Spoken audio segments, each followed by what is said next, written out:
gente. Estou feliz de poder estar aqui mais uma vez para gravar mais uma devocional. Fico feliz também de ver que, de alguma forma, nós temos contribuído com a sua caminhada, com a sua vida e, é claro, influenciado de alguma forma a vida das pessoas. Eu quero falar hoje sobre uma questão que está lá em Provérbios, que é a questão do uso das palavras. Infelizmente, tem sido muito comum atender pessoas que se queixam dos pais, se queixam dos cônjuges, dos filhos, também dos parentes e amigos, por causa do uso de palavras duras, respostas grosseiras, indelicadas, no dia a dia da caminhada das pessoas. Nesses dias de pandemia, também tem havido queixas, muito grande em relação à família, A família tem que ficar mais junta, a família muitas vezes tem que caminhar mais junta e uma boa comunicação pode facilitar essa caminhada, mas as palavras indelicadas, as palavras duras podem piorar a situação. E isso acontece inclusive nos relacionamentos conjugais. Tem pesquisas que têm mostrado inclusive o aumento de divórcios. E eu creio que, de alguma forma, a maneira como nós falamos, a maneira como nós expressamos os nossos pensamentos, influencia essa questão e influencia a caminhada das pessoas. E eu quero, então, convidar você para a gente refletir sobre esse assunto do uso das palavras, baseado em 4 versículos aqui do livro de Provérbios. O livro de Provérbios é um livro muito importante porque ele tem recados muito específicos e recados curtos e muito objetivos para o nosso dia a dia. Papuf, palavras, recados assim breves, poucas palavras, mas com um recado muito objetivo e muito prático para ser usado no nosso dia a dia. Eu queria então convidar você para a gente refletir aqui rapidamente em 4 versículos. 3 no capítulo 15 de Provérbios e 1 no capítulo 16. O primeiro deles está lá no capítulo 15, versículo 1, que diz assim: a resposta branda desvia o furor, mas a palavra dura suscita a ira. Olha que coisa interessante. A resposta branda desvia o furor, mas a palavra dura suscita a ira. O que falamos afeta o outro. É isso que o sábio Salomão está dizendo. O que nós falamos afeta o outro. Se nós falamos com educação, com cortesia, com clareza, nós convidamos o outro também a devolver para nós com cortesia, com educação, com respeito. O que nós falamos, de certa forma, provoca no outro uma reação. E se nós falamos de maneira negativa, eu convido o outro a ser negativo comigo, a ser grosseiro comigo. Mas se eu falo de maneira educada, eu convido o outro a ser educado comigo. E é isso que Salomão está dizendo aqui. A resposta branda desvia o furor, mas a palavra dura, ela convida o outro a se irar comigo, convida o outro a ficar bravo comigo. E isso é ruim, Isso é ruim e isso não é bom para a nossa caminhada, E isso pode criar um ciclo de grosseria, um ciclo de discussão, um ciclo de falta de respeito, que vai implicar em dor e em sofrimento. Isso é o que nós aprendemos aqui em Provérbios capítulo 15, versículo 1. Ainda em Provérbios 15, verso 23 e 28, nós lemos também aqui 2 versículos que podem também nos ajudar sobre esse assunto. Diz assim, o homem se alegra em dar respostas adequadas, e a palavra a seu tempo quão boa é. É o versículo 23. O versículo 28 diz assim: o coração do justo medita o que há de responder, mas a boca do perverso transborda maldade. A boca do perverso transborda maldade. Nós podemos tirar pelo menos aqui 2 lições desses 2 versículos. A primeira delas, saber dar uma resposta adequada, uma resposta educada, pode resultar em alegria. É isso que ele está falando, né? Pode resultar em alegria. O homem se alegra em dar resposta adequada.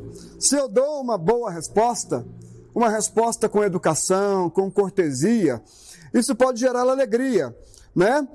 Uma alegria tanto na pessoa que ouve a minha resposta, né? Porque ela ouve a minha palavra, ouve a palavra doce, a palavra educada, a palavra cortês. Isso pode gerar alegria nela, mas também pode gerar alegria em quem está dando a resposta, em mim, ou em você que está conversando, você que está respondendo, né? Quando a sua palavra é útil, quando a sua palavra é relevante, quando a sua palavra promove paz, promove segurança, né? Quando você faz isso, isso vai gerar alegria no outro, vai gerar alegria no outro, mas também em você que está dando a resposta, dando a palavra, né? E aqui me faz lembrar, inclusive, das 3 peneiras de Sócrates, né? Quando eu vou falar alguma coisa, eu preciso parar e pensar nas 3 peneiras de Sócrates. Vocês se lembram dessas 3 peneiras? Elas são as seguintes: o que eu vou falar é verdade? O que eu vou falar está cheio de bondade? O que eu vou falar é necessário mesmo? Edifica? E aí eu preciso parar e pensar, né? No versículo 28, o coração do justo medita o que há de responder. Né? Meditar, é pensar. O que eu vou falar é verdade? O que eu vou falar vai edificar alguém? O que eu vou falar é necessário falar? Né? São as peneiras aí, né? E o que eu vou falar está cheio de bondade? Porque se não atender essas peneiras, de repente é preciso ficar mais quieto, mais calado, né? Aliás, o livro de Provérbios também fala que até o estulto passa por sábio quando ele fica calado, né? Até o estulto passa por sábio quando ele fica calado, né? Essa é a primeira lição aqui desses versículos 23 e 28. Mas há ainda uma outra lição importante, que é saber a hora certa de falar.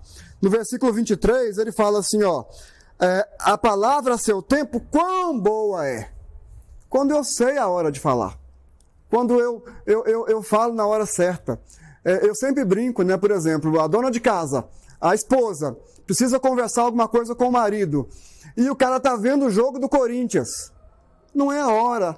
Você pode ter a palavra mais importante, mais adequada, mas não é a hora certa de falar. Espera terminar o jogo. Depois você fala.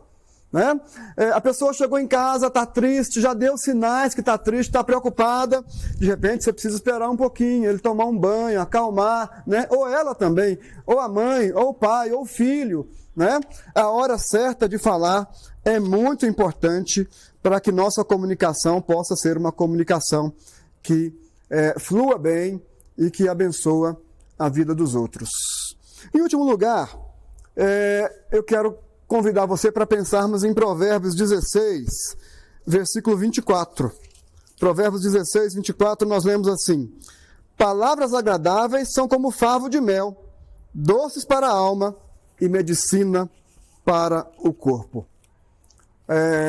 Não é uma vez nem duas que eu atendo, às vezes, esposas, jovens, né, meninos e meninas, né, e eles reclamam: meu marido foi muito duro comigo. Ou meu pai ou minha mãe foi muito dura comigo. Eu esperava uma palavra de ânimo, eu esperava uma palavra de encorajamento, eu esperava uma palavra, quem sabe, mesmo às vezes de correção, mas com doçura. E veio uma palavra com estupidez, veio uma palavra dura, veio uma palavra que me desanimou, que me desmontou. E eu ouço até hoje o meu pai ou a minha mãe dizer: você é burro, você nunca vai vencer na vida. Você vai repetir a minha história. Palavras de maldição, palavras que não trazem alegria, não trazem esperança. Né? Então, aqui neste versículo 24 do capítulo 16, palavras agradáveis são como favo de mel. Palavras agradáveis, palavras bondosas. Tem uma versão que fala: palavras bondosas são como favos de mel. Elogio, né? Uma confissão do amor, uma palavra que traz esperança. É muito importante que nós aprendamos a usar essas palavras no nosso dia a dia, com as pessoas com quem nós convivemos, com os amigos, no trabalho, no dia a dia, na escola, com os colegas de escola e assim por diante. Mas eu quero terminar a minha fala. Como mudar? Como melhorar? Isso não é fácil. Não é fácil, é claro que não é fácil. Mas eu queria desafiar você a caminhar com Cristo. Eu queria desafiar você a conhecer alguém que era doce nas suas palavras, firme nas suas palavras. Eu queria desafiar você a conhecer Jesus e a caminhar com Jesus. Ele é manso e humilde de coração. A sua palavra, ele diz lá em João 6,63, é espírito e é vida. As minhas palavras, as palavras que eu vos digo, são espírito e são vida. No sentido de que as suas palavras, elas trazem esperança, trazem vida em abundância, trazem remédio que traz saúde para as nossas vidas. Então, eu quero terminar a nossa fala de hoje desafiando você. Se você quer ser uma pessoa melhor, que comunica melhor, que usa melhor as palavras, conheça o livro de Provérbios, mas conheça de maneira especial o Senhor Jesus. A caminhada com Ele vai nos ajudar a sermos melhores e a usarmos melhor a nossa boca e as nossas palavras. Deus te abençoe, um forte abraço e até uma outra oportunidade.